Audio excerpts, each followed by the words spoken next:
Senator Steve Daines met with local firefighters today to announce steps he'll take to represent the needs of professional and volunteer firefighters across the state. MTN's Morgan Mackay explains how he will address safety for our first responders.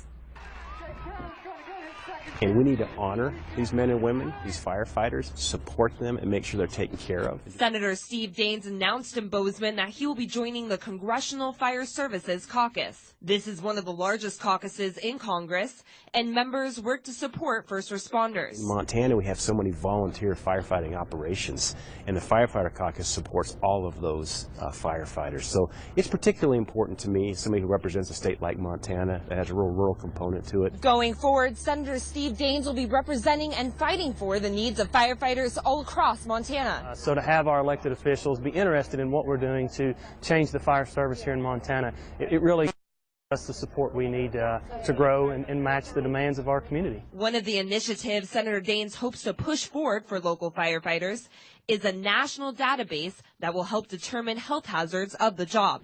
So we want to make sure we've got the best research to know what effect that might have on our firefighters' health. As they're out there risking their lives for us, we want to make sure they have the resources. We're protecting them with the right kind of gear, the right kind of practices, because they do so much for us. Senator Daines also hopes to find ways to retain firefighters within the community, whether that be through grants or support. It's just nice to have an advocate or a voice for the fire service on the national level, whether that's funding, training, equipment needs, health needs. To have someone from Bozeman who's out there looking out for our best interest in Washington is a great thing to know we've got.